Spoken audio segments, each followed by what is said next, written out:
In this tutorial, I'm going to be showing you how to do the invisible decrease. So all you will need for this is your yarn and your crochet hook. I will leave links in the description box below of the materials that I have used today if you want to check those out. I'll also leave a link to the pattern, which is on my website, where you can find the written step-by-steps for this if you prefer to use that. There'll also be a pinnable image so that you can save this for later. Okay, so here is my little swatch that I have. So you can imagine if we are working in the round, we want to do an invisible decrease.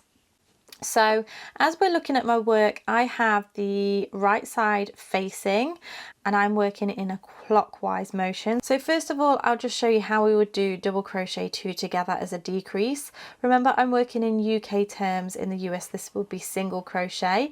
So normally you will go into the stitch, yarn over, pull through, into the next stitch, yarn over, pull through, and then yarn over, pull through all 3, and it just can look a little bit bulky. So I'm going to show you an alternative way now. So as I say, we're working in a clockwise motion here.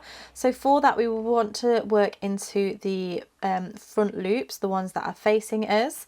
So you're going to go into that front loop with your hook, and then into the next front loop with your hook, yarn over and pull through both of those loops, and then yarn over, pull through 2 loops, and it just makes the stitch look that much better. So it's a lot cleaner than the traditional way. So I really hope that you have enjoyed this quick tip. If you did, make sure that you share it with your friends, click that like button, and don't forget to click that subscribe button to keep up to date with all of my latest videos. Thank you so much for watching, and I shall see you again next time.